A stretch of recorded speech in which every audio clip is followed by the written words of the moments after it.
For lecture number 2 on the reproductive system, we're going to take a closer look at what's going on inside the testes. First, a little bit more about their structure, and you can check out the diagrams in the textbook to take a look at these. But there are each testis is singular, is surrounded by 2 tunics. Remember that term from when we were studying the structure of arteries and veins.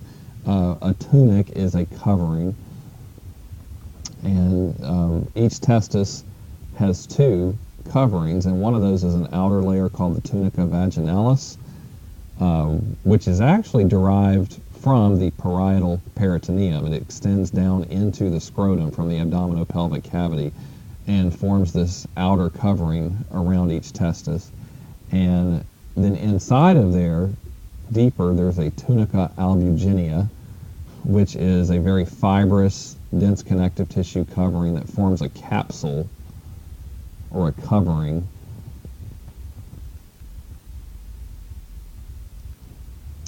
around each testis. And so the testes are obviously very important. If you want to continue the human species, you need to protect them, and so they have a pretty dense connective tissue covering around them to help protect them from damage.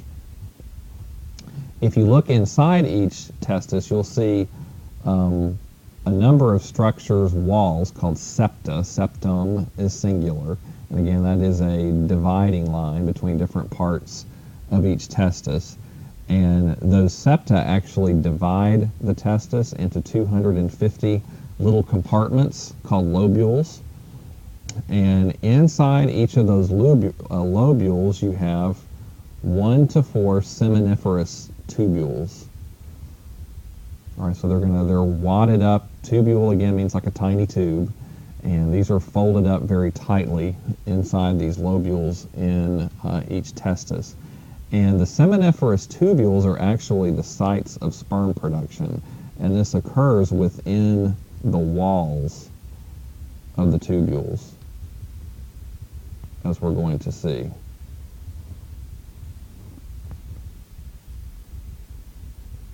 Okay, so here's a diagram of a testis over here.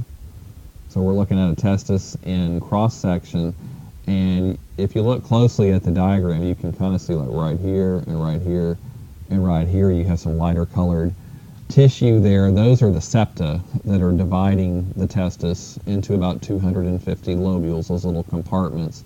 And the little wiggly things you see in there are the seminiferous tubules.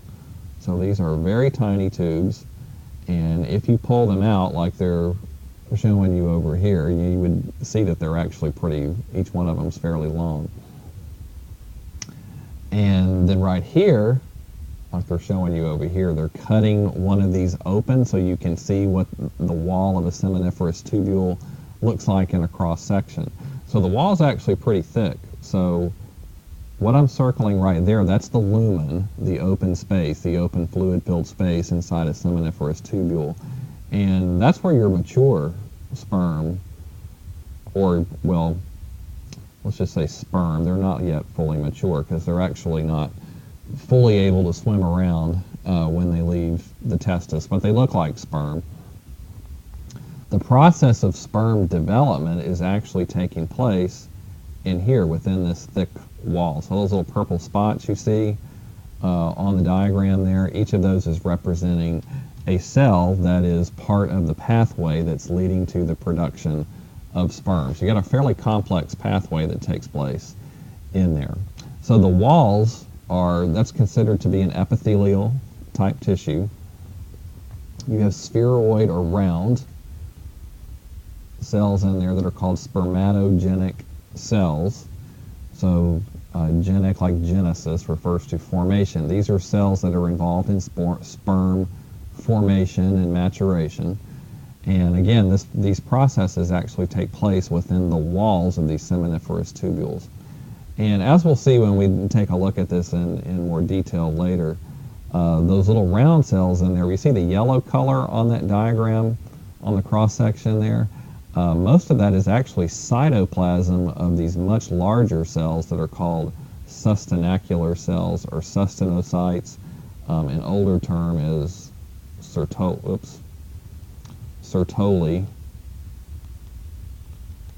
cells. Those are all names for these sustenanocytes.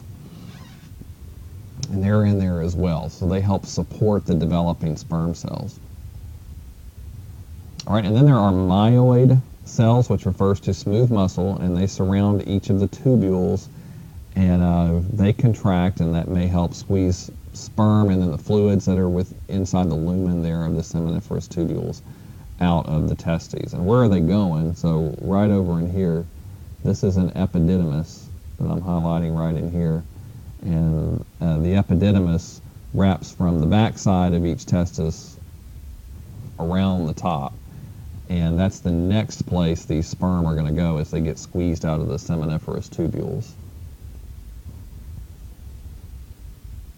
All right, and then if we zoom in a little bit more carefully, so this picture, this is what you would see if you were in a laboratory and you were looking at microscope slides where you have very thin tissue sections that have been made through a testis. You know, if you think about it, those seminiferous tubules are in there all folded up kind of like that, and when they prepare these tissues so that you can look at them under the microscope, you're going to have a blade that passes through a series of tubes like that, so you can actually see cross sections through the walls. So right there, that's a cross section through one seminiferous tubule. Here's another one over here, here's another one over here, and here's another one over here. And then there's your lumen. So that's where your sperm cells are going to be located in there. And within the wall, from one end, from superficial to deep, closer to the lumen, you have a whole bunch of cells in there that are involved in sperm formation. All right, but look at these spaces over here between, like in here, right in here. Have kind of a yellowish color in the picture.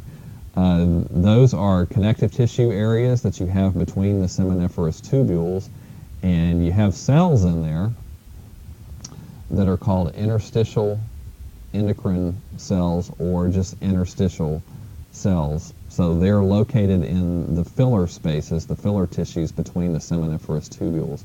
And those are very important cells because they're the cells that secrete testosterone. And they secrete that into the interstitial fluids or the tissue fluids that are surrounding them. And then that testosterone is going to wind up entering the blood vessels. You know, you have blood vessels in your testes just like you do in any other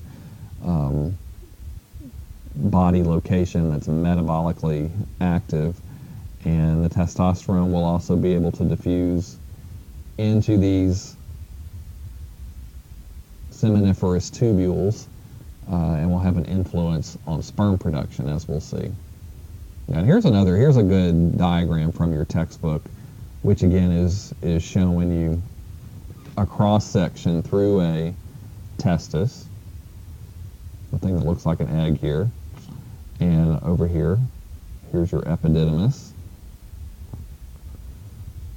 and all the yellow folded up structures you see there are the seminiferous tubules, and the sperm that are wind up in the lumens of those seminiferous tubules get squeezed in here into the epididymis, which is you have many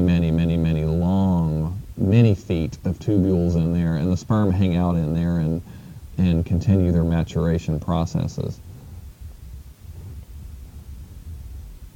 And then once they make it through the epididymis, they enter over here into the vas deferens or the ductus deferens, and they'll start making their way upward to be available to become part of the semen that gets ejaculated out of the male. And this diagram is also showing you the spermatic cord, which we'll be talking about over on the anatomy side as well. The spermatic cord is a bundle. So you have the vas deferens in there, and then you've got blood vessels and nerves and lymphatic vessels, all of which are supplying these organs that are located down in the scrotum. So think of the spermatic cord as a bundle of all of those things inside there. But that's a pretty good diagram because it's showing you the spermatic cord cut open so you can see those inside structures. An important homeostatic imbalance of the testes is testicular cancer. So if you have cells that are located, or a cell that is located inside a testis that starts to divide in an out of control manner and takes on the ability to spread to other parts of the body where it's not supposed to be, that's testicular cancer. Fortunately, that is very rare, and it tends to show up early. If a man is going to get testicular cancer, it generally develops between the ages of 15 to 35. Cryptorchidism is a risk factor. That's a failure of the testes to descend properly after birth. Signs: a painless solid mass in the testis. That's why they advise, just like they advise women to do finger checks of the breasts, men are advised to do finger checks of the testes to look for these painless solid masses that might be present, because this can be a sign of testicular cancer. Highly curable, so if it's caught in time, 90% can actually be cured by surgical removal of the testis. And if the cancer has spread to other parts of the body, if it gets into the lymphatic vessels and the lymphatic vessels carry it to other locations, or if it gets into the blood and gets carried to other parts of the body, then a man may have to undergo radiation or chemotherapy to treat it. All right, lecture number 3, we're going to move on to the secondary male sex organ, the penis, which most men would probably consider to be the primary sex organ. But as we mentioned, what we typically think are our primary sex organs are actually not, at least from an anatomy and physiology perspective. So that'll be the topic of lecture number 3.